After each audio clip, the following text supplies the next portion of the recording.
جابر، رئيس قسم اللحام ومدرب قسم اللحام في معهد تدريب الكوادر، وفي لحام جميع انواع اللحامات، لحام القوس الكهربي ولحام الارجون ولحام الCE2 ولحام ثاني اكسيد الكربون في معهد تدريب كوادر. كده انا خلصت لحام القوس الكهربي اللي هو زاويه داخليه، لحام زاويه داخليه تحت مستوى النظر، اللحام التقليدي اللي هو القوس الكهربي. هنخش دلوقتي في تمرين برضه CE2 لحام المتطور، تطويره من قوس الكهربي. وهو اعمل حسابك ان لحام الCE2 في بيبقى البارت بتاعي بدون بودره، صافي بدون اي نظافه. اعمل حسابك ان في مكنه في بكره تاني بتركب ببودره، بتركب بنفس السمك بتاع السلك 1.2، سلك لحام الCE2 بياخده ببودره. بس عندي اللحامات الCE2 هنا في المعهد كله بكره بدون بودره، يعني بيلحم باص كامل بدون اي بودره. دلوقتي هعمل عمليه استعداد خامه. التمرين بتاعي لحام زاويه حرف T تحت مستوى النظر بلحام الميج ماج اللي هو ثاني اكسيد الكربون اللي هو باختصار CE2. هبتدي هعمل نظافه الخامه، لان اهم حاجه في اللحام الCE2 بالذات النظافه، الدقه، المسافه، ضبط التيار، ضبط المكنه، الغاز، السخان، كل ده اهم حاجه بجهزه قبل عمليه اللحام. دلوقتي هبتدي اعمل عمليه نظافه التمرين بتاعي من شوائب جيده ومن الزيوت.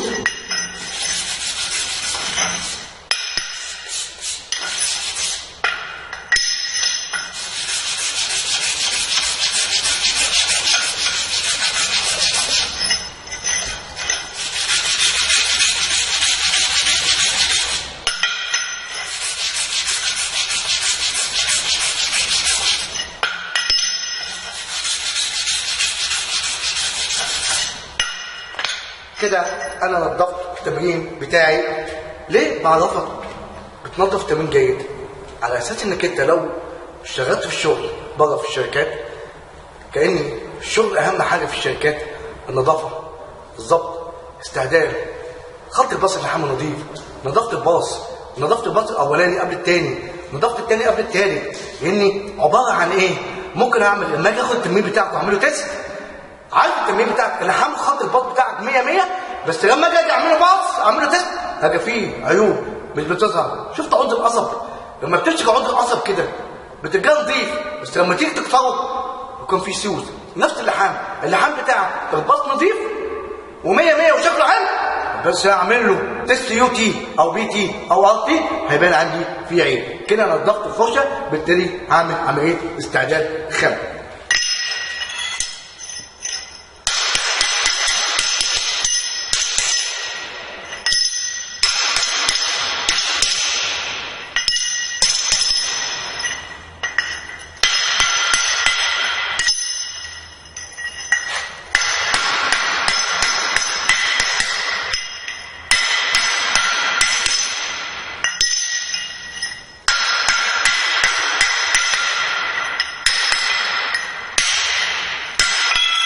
دلوقتي انا الحمد لله عملت استعداد الخامه بتاعتي. هبتدي اركب CE2 لحام زاويه داخليه. كده انا عملت نظافه بالفرشه، شلت الصدى، شلت الخبز اللي عليه، شلت مواد الزيت او حاجه او شحم، عملت استعداد بالخامه بتاعتي. ابتدي اخش على التبنيط وعلى اللحم. كده دلوقتي احنا رحنا على مكنه CE2 اللي هو المجماج اللي احنا شرحناها قبل كده وعرفنا المفاتيح بتاعتها. دلوقتي احنا بنروح على مكنه CE2 اللي هو المجماج اللي هو التطوير عن القوس الكهربي. شغلت المكنه، شغلت الاسطوانه وظبطت الغاز اللي خارج من الاسطوانه، وشغلت السخان لاني غاز بارد. باجي اشتغل النهارده دلوقتي، باجي انضف النوزل بتاعي بتاع CE2. ممكن بنضفه بقصافه، وبعد قبل ما انضفه بعد التنظيف بهش سبراي. ما عندكش سبراي عندك جل، واحنا عارفين السبراي والجل ده بيحمي من الخبل اللي طالع من اللحام ما يلزقش في النوزل الكبير اللي هو الفونيا اللي انا ماسكها دلوقتي، لان لو استد والخبل اللي طالع بيسد لي الفجوه المسافه اللي جوه السيراميكا دي او جوه الفونيا بتمنع عمليه الغاء. نظفتها، ظبطت المكنه بتاعتي على خامه 8 مللي، وهلحم دلوقتي زاويه داخليه تحت مستوى النظر، وهلحم باص واحد C2. عملت عمليه استعجال، نظفت الخامه، ظبطت المكنه بتاعتي، ظبطت التيار بتاعي، ظبطت الغاز اللي طالع خليته 10 بار، واشتغلت المكنه وهبتدي هبنط التمرين. هعمل شكل كامل اللي هو في درسنا في المنهج اللي هو زاويه داخليه تحت مستوى النظر بلحام المجمل او C2 او الارجول. هنبتدي نشتغل وهنبنط التمرين بتاعنا. كده هبتدي ابنط التمرين بتاعي بلحام C2 اللي هو غاز ثاني اكسيد كربون. البولت بتاعتي زي الخط الكهربي في الجنب، ما اجيش الحم من امام بالجنب. ليه؟ لما بلحم خط الباص اللحام بيطلع خط مستقيم بدون اي مطب صناعي. ابتدي دلوقتي ابنط التمرين بتاعي.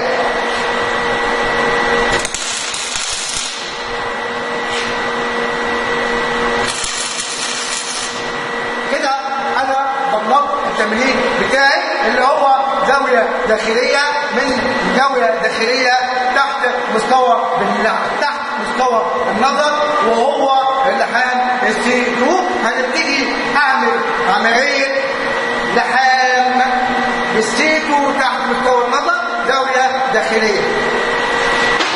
عندي الوش بتاعي زي هو الوش بتاعي بستخدمه في لحام الارجول والC2 والخط الكهربي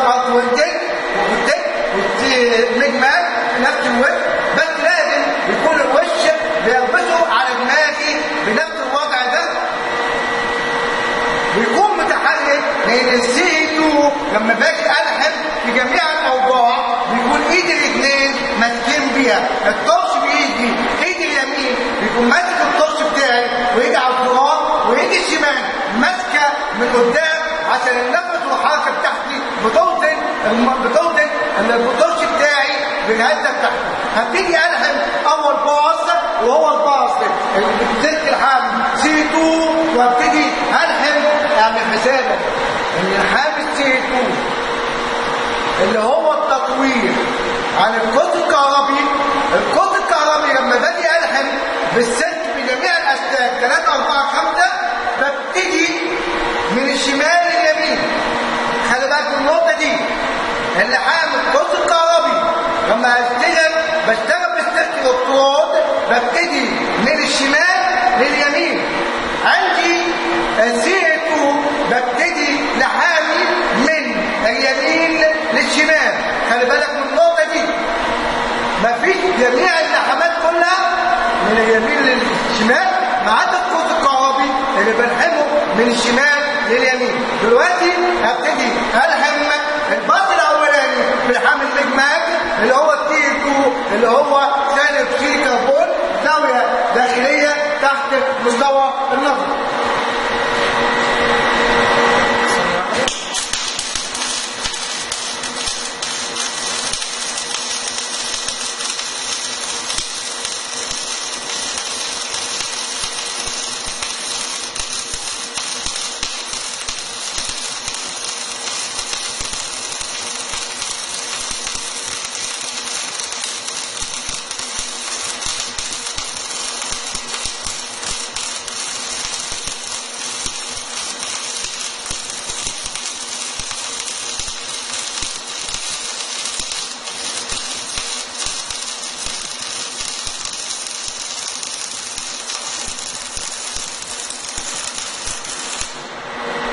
كده انا لحمت اول باص واول جنب في لحام الزاويه الداخليه. ابتدي الناحيه الثانيه ابتدي الحم بنفس الباص تحت مستوى النظر زاويه داخليه بلحام C2.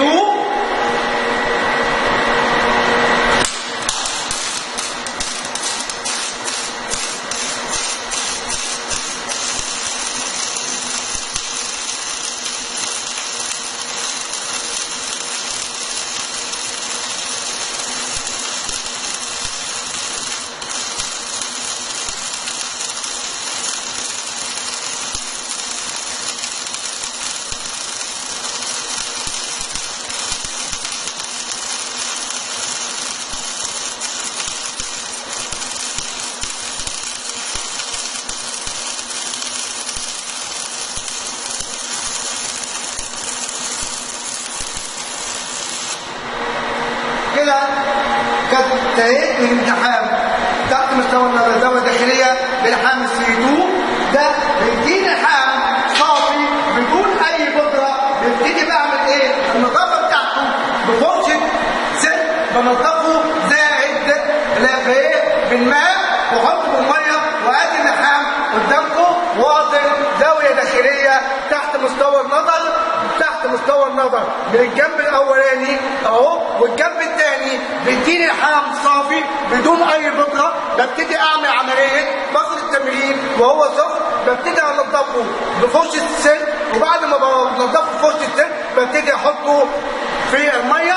ده لحام التطبيق عن القوس الكهربي بدون بودره بدون اي شوائب بدون اي خبث. وده التطوير عن اللحام القوس الكهربي.